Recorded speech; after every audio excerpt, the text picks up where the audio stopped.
Hey, HTDA and welcome back to Techtonica. Last time around we completely automated all the biofuel production and we already had infinite electricity, so that means we're now ready to completely automate everything else. Now, in order to make anything else, we're going to need to mine some resources, and just in case you didn't see my previous episode, this is the basic layout that I would recommend. So we have two belts, one outgoing belt and one incoming belt with the fuel, and then we have this tiny belt over here that actually is supplied with the fuel from this belt over here through a long inserter. And then we have two inserters, one fast and one normal, to actually put stuff on the belt, which is currently the speed equal to the speed that this is producing. Now, 3 of these miners are actually going to be producing more than you can fit on a single belt already. It's just slightly more, but still, it will actually fill up an entire Mark 1 belt, so there's no point in adding more drills to a single outgoing belt unless you have Mark 2 belts. One thing to keep in mind when you're making these mining layouts is that you don't actually need to put the drills right up to the wall. They actually extend out quite far, as you can see over here. So just put them in a nice neat row, at least if you're a neat freak like me, and you'll be fine as long as you don't put them too far away. But as you can see, they extend quite a bit. Now, the second thing to keep in mind is, and this is purely something that is a matter of taste, is you could either extend the belts and bring them to wherever they need to go in the manual way, so this works just fine, and honestly it kind of looks cool to see all your products running over your floors, and this also makes it really easy to adjust things if you need to. However, if you don't like the sight of your belts all over the place, remember that you can actually destruct the terrain and that we're working on a raised floor. This means you can always drill a hole beneath your territory, at least to some extent, because you cannot actually destroy all the terrain. You can go below the groundwater as far as I know, but yeah, you can drill a hole and then just run your belt underneath your factory to wherever it needs to go. And if you clean it up, it actually looks really nice. So yeah, it's completely up to you how much effort you want to put into your belts, but this is a nice and easy way to keep it clean. Now, regardless on how you actually manage your belts, I would recommend that you should try to end up with one full belt of iron and one full belt of copper with a full belt of fuel, whatever kinds you're using, down the middle, because that will allow you to make a very neat looking setup. Specifically this one. It's a very straightforward setup with 4 of the smelters of each type on each side, but I really like how it looks and it's really neat and organized. So, what is the basic idea? We have enough ore incoming to feed almost 4 smelters. It's actually slightly less than that. The reason that it looks like it isn't is because, well, these initial smelters are stealing a little bit too much of the belt right now.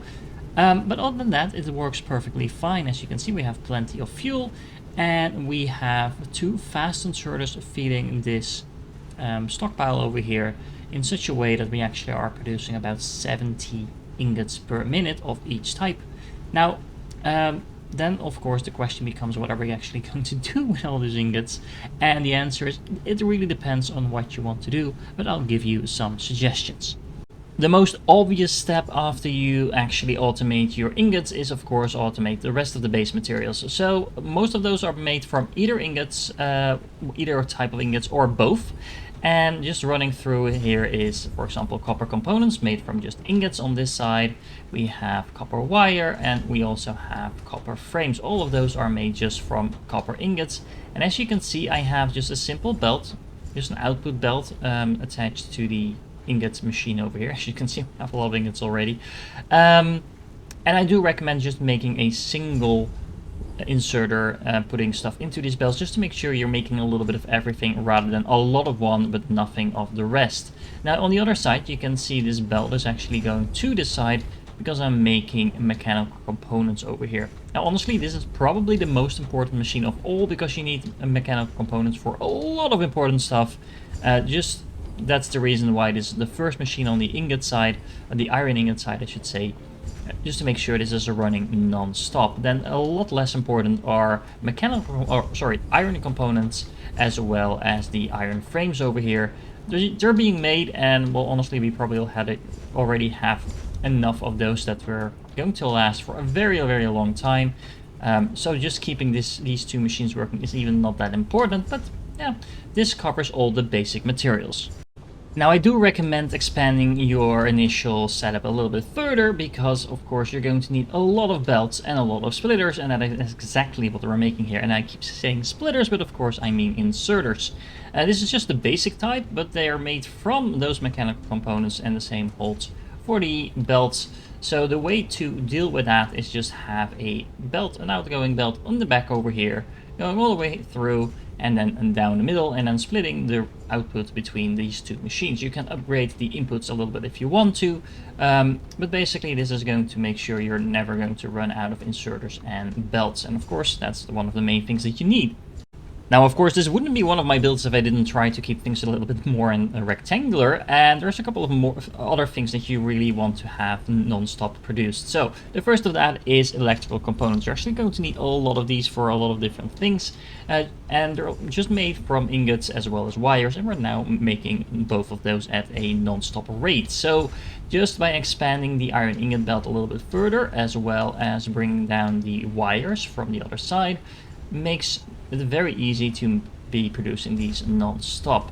Now you do need to double up on the inserters here a little bit just to make sure things get in and out fast enough. And fast enough is a relative term, but at least make sure the production is not throttled too much. Speaking of throttled production, the exact same items are used to make power floors. And well, might as well automate that because we're going to need thousands of those. Because of that, it's probably useful to have fast inserters over here just to make sure things are actually being put into this box fast enough.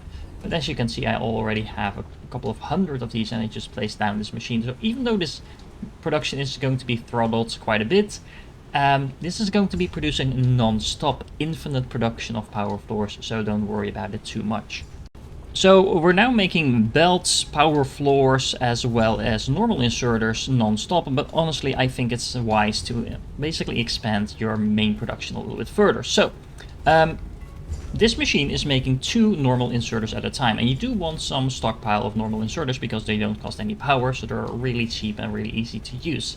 Now if you put one inserter on the back into the box and you put the other one into a belt that goes down the main line over here, you can then use those towards making the other 2 types of inserters that you're going to use a lot. So first of all, over here we have the long inserters, and those just need some mechanical parts on top of a couple of these normal inserters. And well, expanding the mechanical parts belt over here like this makes it really easy to automate that as well. Now this setup over here makes sure that one of these inserters will go this way and then the second one of those will go the other way, making sure you're actually supplying both of these assemblers with normal inserters, because we definitely do want to be producing some sorter inserters as well. Now these need the electrical components on top of the normal inserters, and of course we're already making those, so all we need to do is make another belt that like this over here. In this instance we're actually using the long inserters to actually get the stuff on that belt. Keep in mind that you can use the longer inserters to get stuff from a box that is close by and then put it on a distant belt, so it's a really nice way of using those. But yeah, other than that there's nothing to it. Now we're just making the filter inserters as well. I thought it was sorter inserters, but it's filter inserters. Anyway, we already have over 50 of those waiting for us. So if at any point you feel like, well, I have plenty of these normal inserters now and I don't really need any more, what you can do is just make this a fast inserter, remove this one, and then all the inserters will be going on this belt, and you will just be making long inserters and sorter inserters, filter inserters, whatever, the purple ones, non-stop instead. Honestly, you're going to be drowning in inserters after a short while, because this will be producing non-stop as everything else is in this build. But still, there's no such thing as having too many items. Now honestly, I think if you fully automated everything I've showed you up to this point, of course including the ingots and including the biofuel production that we did in the last episode, I do think you actually automated everything that you really need to, on top of course mining the base resources. However, if you want to take it one step further and you actually want to automate some of your machines as well, I don't recommend fully automating this, but using a build something similar to what I'm showing you here. So let's say, for example, you want light sticks. You do need quite a few light sticks, but you don't need thousands of these. Now, in order to make these, you're just going to need 2 materials. So what you can do is set up a box like this, set up some filter inserters like I'm showing over here, with one item set to each input that you need. And or on these belts, strictly speaking, you don't need this belt because you only have 2 inputs, so you can simply set this, for example, to the wire, and then it would work by itself. But I'm just showing you because you only also have a couple of buildings that need 3 different items, and then you can use the belt. You can even expand this to up to 4 different inputs if that is needed at some point. I'm not actually entirely sure at this point in the game. But this is a very clean and easy setup that you can use and just replicate over and over to make a very neat looking mall. Now, again, this is not fully automated, but if you just dump a couple of stacks in here of the required resource, and you're going to be making tons of these base resources, so that's very easy to do, you're going to be drowning in the buildings that are made out of those resources. Because remember, you're actually making these at a double rate already, so yeah, as you can see, I just put this down and already have a couple of hundred of light sticks, so this is more than I'm going to need for a very, very long time, which is also why I don't necessarily recommend non-stop producing these, because what are you going to do with thousands of storage of light sticks? Yeah, it's cool to look at, but other than that, it's not very functional. So just replicating this type of setup for pretty much every single building in the game will give you a very efficient mall. And once you set that up, it should look something like this. A row of assemblers with neatly organized boxes attached to them, making all the buildings that you might want to craft yourself, but then at basically twice the efficiency. Now again, you're going to need especially mechanical parts, so this is why there's a one odd duck in here, which is not actually making buildings, but it's only making mechanical parts. And it has quite a bit of a stockpile of ingots attached to it, just to make sure we're always making these, and they just go in a dedicated box. And basically this box is fully dedicated to be spread out amongst these other machines. Whenever we find we need more, let's say assemblers or something like that, they actually need those mechanical parts, so I can just dump a few stacks in here and make sure I don't have to worry about that for a very, very long time. Now, there's a couple of things to note here. Some of these buildings actually need things like kindle vine or plant matter frames, things like that. And we're not making these over here just yet, but of course I have a solution for that. Because we are making kindle vine extract in our biofuel setup, and as you can see, we're actually making more than we can process, not necessarily because we can't use it in the build itself, but because we're making so much limestone from the drills that this is just backing up. So we can easily get the required kindle vine from this build. Now on top of that, we're actually also making more plant matter fiber than we can use in this build as well. So all we need to do is put a box to store that up. As you can see, there's thousands of that already in here. And then just attach that to an assembler making plant matter frames. And as you can see, now I'm already making a bit of that. Now, this is a very clear example why I say you don't need to go into those majorly super large buses that I've seen some of the other creators make, because you're actually already making tons of materials just with a simple setup like this. There's probably going to be a need to scale that up at some point, maybe, I don't know. But for now, there's no need to make giant buses, just do something simple like this. Now, of course, it's a little bit inconvenient that this is being made over here while we have our mall on the other side of the map. Well, not on the map, it's actually right over there, but it's still a little bit inconvenient. So, of course, there's an easy solution to that as well. Simply let the excess fiber go under the floor, as well as the plant matter frames that you're making over here.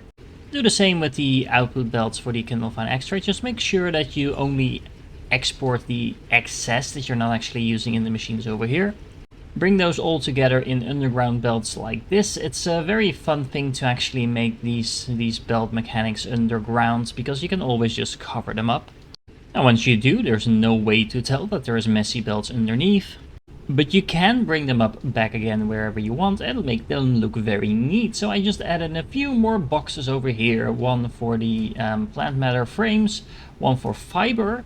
And actually the fiber is going through this box into the middle box over here. Is that potentially a problem somewhere very long down the line, yes, but honestly we're not making either of these types of things in such large quantities that it's likely to be a problem. It's going to take forever for this box to fill up as well, and as you can see, we're not bringing in huge amounts of fiber anyway. All we need this box to do is store up a small amount of fiber so we have it close by to make things like, I don't know, the lights, for example. I think these need the fiber, yeah, as you can see. But considering we already have 600 lights, that's probably not going to matter. Similarly, we have some Kindle Fine extract coming in over here. Now this is actually being produced at a pretty high rate, but again, this is just to have some at hand.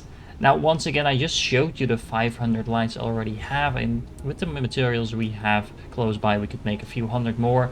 Again, you do not need these huge, giant belts, main buses, and things like that I see some others make. This is a very simple facility. It didn't take me all that long to set this up, especially not once I knew what I wanted to do. And this will last you for a very, very long time. And actually I think it looks really neat.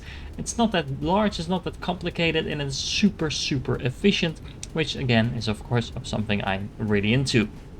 And with all of this set up, we're pretty much ready to expand to wherever we want and really get to the mid and end game. Now, just in case you're wondering, I just put this up recently, and as you can see, we have way more buildings than we're going to be able to use in a couple of hours, and in the meanwhile, we'll be producing more and more. And something else that I might want to mention is we're not even close to using all of the power we have available just from those few water wheels and crank generators that we already put down, and we have plenty of water to go. So again, that's not something you need to worry about as well. Unlike Satisfactory, where power is always an issue, as soon as you solve the problem in this game, it seems to kind of go away from there on. So no idea how that looks into the later game, but at least this will get you going for a very long time. In the next episode, we're going to take things literally to the next level. If you're interested in seeing what that means, make sure you like and subscribe, and I hope to catch you in the next one.